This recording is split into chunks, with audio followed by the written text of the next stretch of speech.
Fischer exposes both of these in magnificent fashion. And first of all, he punches a hole in the centre.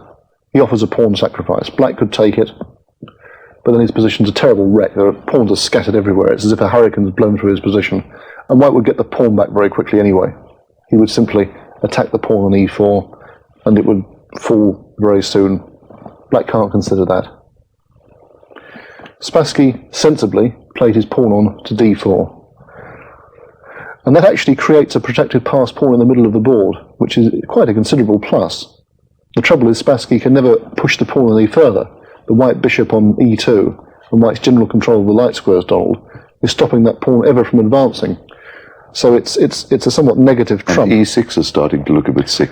Exactly, exactly. And what Fischer does now, if Black could play this move, for example, at no cost to himself and fortify the centre, he might be all right.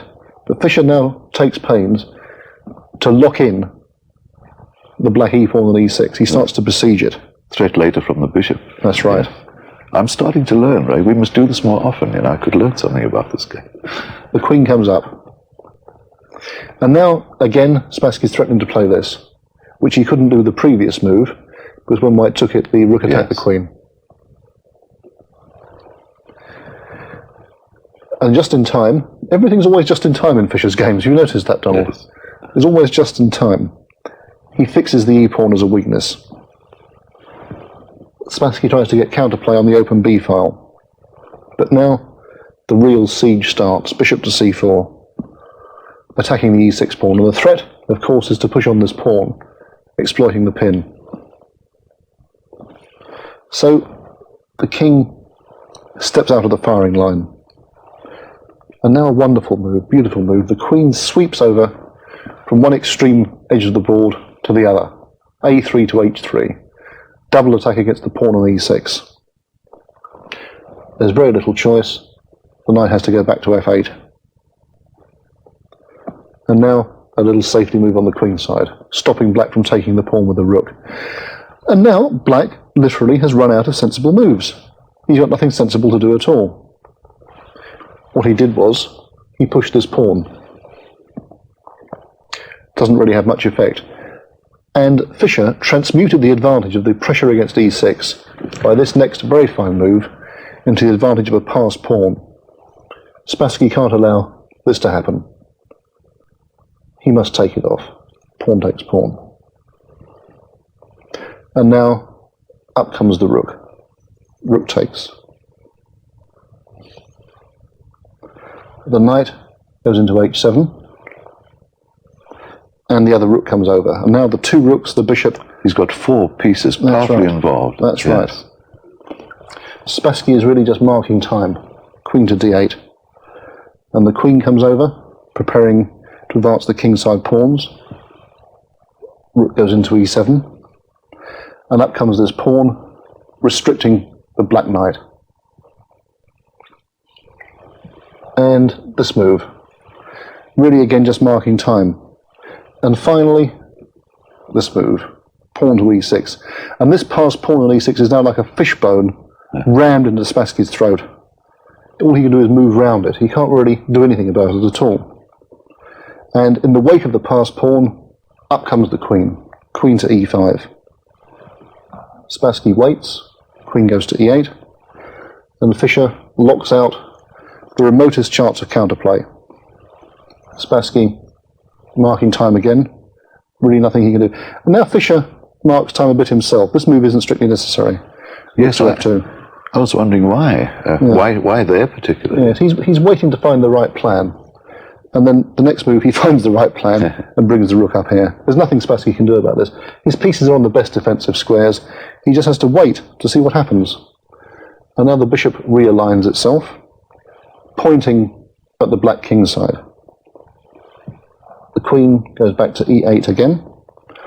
And now queen to e4. And you can see devilish intentions. Absolutely devilish intentions. Even I can see that. Yes, I mean, one threat is to put the rook here check. And then after it captures on f8, queen h7 will be made. Yes. It's a horrible threat. Or even f7, should I? Even f7 as well. He played knight to f6. And now the crowning glory of this wonderful game, this game that's been likened to a Mozart symphony by grandmasters on the spot. He just breaks through the defensive wall by playing rook takes knight on f6. Black must take back. And down come the barricades around the black king. Rook takes f6. King goes to g8. There's really very little he can do. And I think Spassky was very short of time now as well. The bishop goes into c4. He marks time again. And then the final move, after the time control, queen to f4. And really, hopeless position now. White has bishop and pawn for the exchange for the rook. And black's nothing he can do at all. Spassky resigned in this position. Brilliant stuff. I mean, for example, if he plays king here, white takes his pawn with the queen. And then he comes here, for example. And then finally, in comes the bishop, check. And black's completely destroyed. Absolutely hopeless. And if the rook goes here to stop it, then this is checkmate. Wonderful game. Powerful that bishop ended up being, isn't it? Yes. There's always the threat. Yeah, a wonderful game. Right. But virtually all these games are like that, aren't they? Yes, it is. Wonderful. Perhaps the Western media exposure helped to knock the stuffing out of Spassky. After 1972, chess enthusiasts witnessed an amazing and unexpectedly permanent decline in his morale. He never staged a comeback and was granted permission to represent Soviet culture abroad by joining his French-born third wife, Marina, in her homeland. Strangely, the 1972 match had an even more disastrous impact in chess terms on its victor. You wouldn't have guessed it at the time, though. This is Fischer being interviewed after his return to the States. Do you think that in trying to sort of get better facilities, you've been instrumental in getting a record purse and this sort of thing? Has it purely been personal gain, or has it really been to upgrade the whole game of chess as far as you're concerned? It's been basically to upgrade the game, and to make it, I mean, personal gain. I haven't been, if I were interested in personal gain, I wouldn't just be taking up chess. You'd have applied your brain to something else, would you? Yeah, I would be in the stock market. This is where the personal gain is at. What do you intend to do now? I want to keep playing a lot of chess. Yeah, quite. But what's your next target? Do you think there'll be a return game with Spassky soon, for example? Definitely, I want to play a return match. It's a question of the money, A, and B, it's a question of will the Russians let Spassky play? And then I guess C, does he want to play me? The big addition to the purse, the £50,000, came from London, from an Englishman. Is it likely you'd consider playing the return match in England? It's a possibility. I mean, I wouldn't close the door in any place. It doesn't worry you particularly where it is? No, I think the States would be a good place for the next match. Because, believe it or not, I mean, that's where they got the facilities for TV and everything, to do it right without, creating a fuss. How do you rate Spassky now? I mean, what are the chances, do you think, of your holding on again in a return match with Spassky? Oh, I think I'll beat him, much more easily. There's no question about it in my mind. This is really because you... I've broken him. This is what you really set out to do, isn't it? Yeah. How would you rate him compared with other players you've played against?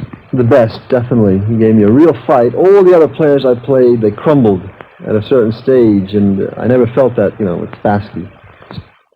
He never played another competitive game.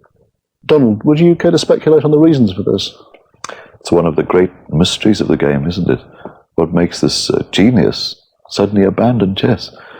I don't know, maybe he felt that having become world champion, he couldn't scale the heights again. Or, on the other hand, you'd imagine that with such a competitive player, he'd want to show how much further he could exceed world championship record performances. I mean, was he not the highest rated player in chess history until Kasparov? At that time, yes, of course. And in that interview that we just saw, he looked supremely confident and very aggressive. Yeah. And my personal thinking is that having scaled the chess Everest, as it were, and become world champion and achieved his ambition, he felt that playing any other game of chess under any circumstances would somehow infringe his status, that even if he lost a game or drew a game against Joe Bloggs in a simultaneous display, this would somehow take away from his status as the greatest player ever. Well, to put it at its gentlest, that is a very peculiar mental attitude and a great loss for the game of chess. Yes, and of course this is just speculation. I don't really know what the reasons are, but it's... Did you ever play him, right? I never played him, no. I watched him play at very close quarters a number of times. And once I shared a lift with him in the Olympics at Havana in 1966. But wouldn't it be marvellous if we could see Fischer come back someday and play against Karpov and Kasparov? That would be great. I mean, this is, I think, the dream of every chess player that this would happen. I just think of the games that Fischer and Kasparov would play. Be a good challenge for Thames Television. It would Get indeed. Bobby Fischer back into chess. Yeah. Anyway, as we now know, in spite of regular attempts to attract him back into tournament chess, Fischer has remained an obstinate recluse.